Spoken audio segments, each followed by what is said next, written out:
Hai, Assalamualaikum warahmatullahi wabarakatuh. Perkenalkan, saya Anissa Salsabila, kelas HSF semester 6 dari Universitas Islam Negeri Serang, Banten. Saya di sini akan menjelaskan tentang pasar modal. Video ini untuk memenuhi penilaian mata kuliah Lembaga Perekonomian Umat. Oke, langsung saja mulai dari sejarahnya. Sejarahnya, sekitar awal abad ke-19, pemerintahan kolonial Belanda mulai membangun perkebunan secara besar-besaran di Indonesia. Sebagai salah satu sumber dana adalah dari para penabung yang telah dikerahkan sebaik-baiknya. Para penabung tersebut terdiri dari orang-orang Belanda dan orang Eropa yang penghasilannya sangat jauh lebih tinggi dibandingkan penghasilan penduduk Indonesia atau penduduk pribumi. Atas dasar itulah, maka pemerintahan kolonial waktu itu mendirikan pasar modal. Setelah mengadakan persiapan, maka akhirnya berdiri secara resmi pasar modal di Indonesia yang terletak di Batavia atau Jakarta pada tanggal 14 Desember 1912 dan langsung memulai perdagangan. Sejarah pasar modal di Indonesia dimulai diterbitkannya reksadana oleh PT Dana Reksa Investment Management pada 3 Juli 1997. Selanjutnya, Bursa Efek Indonesia bekerja sama dengan PT Dana Reksa Investment Management meluncurkan Jakarta Islamic Index pada tanggal 3 Juli tahun 2000 yang bertujuan untuk memandu investor yang ingin menginvestasikan dananya secara syariah. Dengan hadirnya indeks tersebut, maka para pemodal disediakan saham-saham yang dapat dijadikan sarana berinvestasi sesuai dengan prinsip syariah. Jadi selanjutnya saya akan membahas tentang istilah atau pengertian pasar modal itu seperti apa. Jadi istilah pasar modal dipakai sebagai terjemahan dari kata stock market. Menurut Rosenberg, tahun 1983, pasar modal merupakan tempat pembelian dan penjualan surat berharga atau efek dengan tujuan untuk mendapatkan keuntungan bagi kedua belah pihak dari sekuritas yang diperdagangkan. Berdasarkan UU atau Undang-Undang Nomor 8 Tahun 95 tentang pasar modal menyatakan bahwa yang dimaksud pasar modal adalah kegiatan yang berkaitan dengan penawaran umum dan perdagangan efek yang diterbitkannya, serta lembaga dan profesi yang berkaitan dengan efek. Menurut ketentuan fikih nih ya, istilah modal atau pasar modal dapat diartikan sebagai segala sesuatu dalam kurung kepemilikan harta yang memungkinkan dapat menghasilkan harta lain. Dalam arti keuntungan ya. Menurut Syafi'i tahun 2004. Menurut Sofyan S. Harahap, kegiatan pasar modal berhubungan dengan perdagangan surat berharga yang telah ditawarkan kepada umum yang akan atau telah diterbitkan oleh emiten sehubungan dengan penanaman modal atau pinjaman uang dalam jangka panjang, termasuk instrumen derivatifnya. Sedangkan yang dimaksud dengan pasar modal atau pasar modal syariah adalah pasar modal yang menerapkan prinsip-prinsip syariah.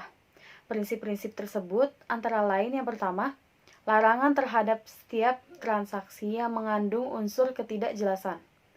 Yang kedua, instrumen efek yang diperjualbelikan harus memenuhi kriteria halal.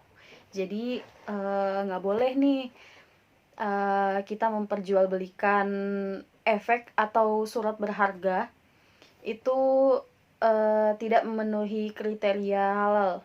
Jadi mungkin tidak tahu asal-usul si efek atau surat berharga ini dari mana atau gimana.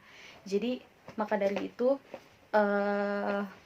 prinsipnya harus memenuhi kriteria halal.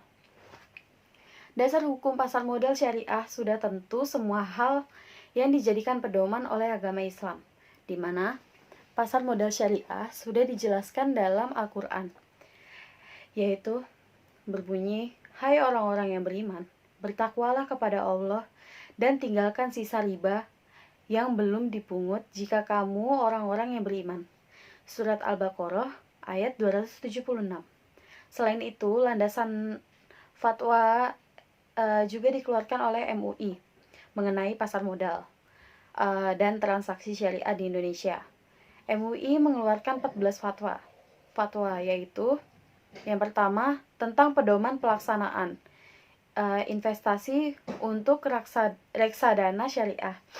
Yang kedua tentang obligasi syariah, yang ketiga obligasi syariah mudharabah, yang keempat tentang pasar modal dan pedoman umum penerapan prinsip syariah di bidang pasar modal. Selanjutnya tentang syariah ijarah, yang keenam obligasi syariah mudharabah konversi, yang ketujuh hak memesan efek terlebih dahulu secara syariah, yang ke-8 tentang waran syariah, yang ke-9 surat berharga syariah negara atau SBSN, yang ke-10 metode penerbitan SBSN, yang ke-11 tentang sale and lease back, yang ke-12 tentang SBSN ijarah sale and lease back, yang ke-13 tentang SBSN ijarah asset to be leased, yang ke-14 atau yang terakhir tentang penerapan prinsip syariah dalam mekanisme perdagangan efek bersifat ekuitas di pasar reguler bursa efek. Juga ada 3 peraturan yang mengatur efek syariah sejak tahun 2006, yaitu peraturan Bapepam tentang penerbitan efek syariah, yang kedua tentang akad-akad yang digunakan dalam penerbitan efek syariah di pasar modal, dan yang terakhir tentang kriteria dan penerbitan daftar efek syariah. Selain UU nomor 8 tahun 95 tentang pasar modal yang menjadi landasan hukum pasar modal syariah, juga terdapat undang-undang yang mengatur tentang SBSN atau surat berharga syariah negara, yaitu UU nomor 19 tahun 2008 tentang surat berharga syariah negara. Produk syariah banyak ya. Maksudnya produk syariah di pasar modal itu ada beberapa yang berdasarkan Undang-Undang nomor 8 tahun 95, yaitu yang pertama saham syariah.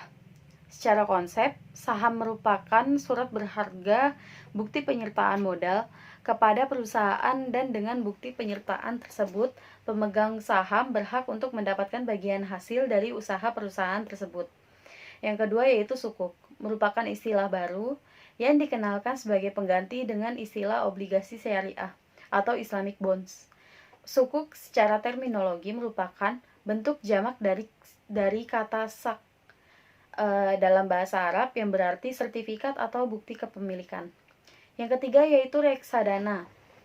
Reksadana syariah, sebagaimana reksadana pada umumnya, merupakan salah satu alternatif investasi bagi masyarakat pemodal, khususnya pemodal kecil, pemodal yang tidak memiliki banyak waktu dan keahlian untuk menghitung resiko investasi mereka. Reksadana di sini juga dirancang sebagai sarana untuk menghimpun dana dari masyarakat yang memiliki modal, mempunyai keinginan untuk melakukan investasi namun hanya memiliki waktu dan pengetahuan yang terbatas.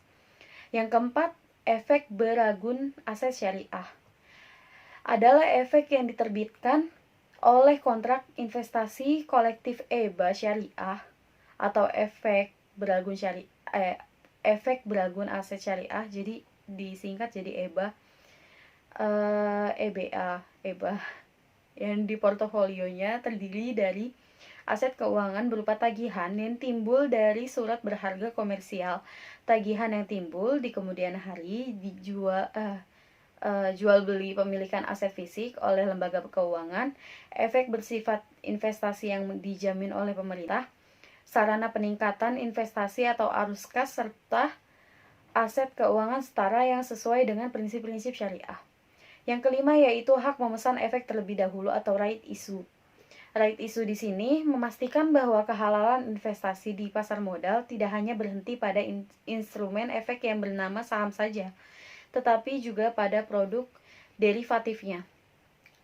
Yang terakhir yaitu waran syariah. Waran syariah pada tanggal 6 Maret 2008 memastikan bahwa kehalalan investasi di pasar modal tidak hanya berhenti pada instrumen efek yang bernama saham saja, tetapi juga produk derivatifnya. Jadi produk turunan saham atau derivatif ini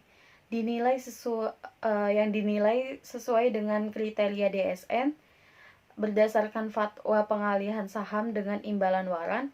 Seorang pemegang saham diperbolehkan untuk mengalihkan kepemilikan sahamnya kepada orang lain dengan mendapat imbalan atau keuntungan. Selanjutnya akan membahas tentang prinsip syariah di bidang pasar modal, yaitu yang pertama, pasar modal beserta seluruh mekanisme kegiatannya, terutama mengenai emiten, jenis efek yang diperdagangkan, dan mekanisme perdagangannya, dipandang telah sesuai dengan syariah apabila telah memenuhi prinsip-prinsip syariah. Yang terakhir, suatu efek dipandang telah memenuhi prinsip syariah apabila telah memperoleh pernyataan kesesuaian syariah. Jadi segitu aja penjelasan tentang pasar modal syariah, bagaimana negara mengatur pasar modal syariah di sini, lalu bagaimana pandangan Islam juga yang ada dasar hukumnya di Al-Quran. Sekian dari saya. Wabillahi taufiq wa hidayah. Wassalamualaikum warahmatullahi wabarakatuh.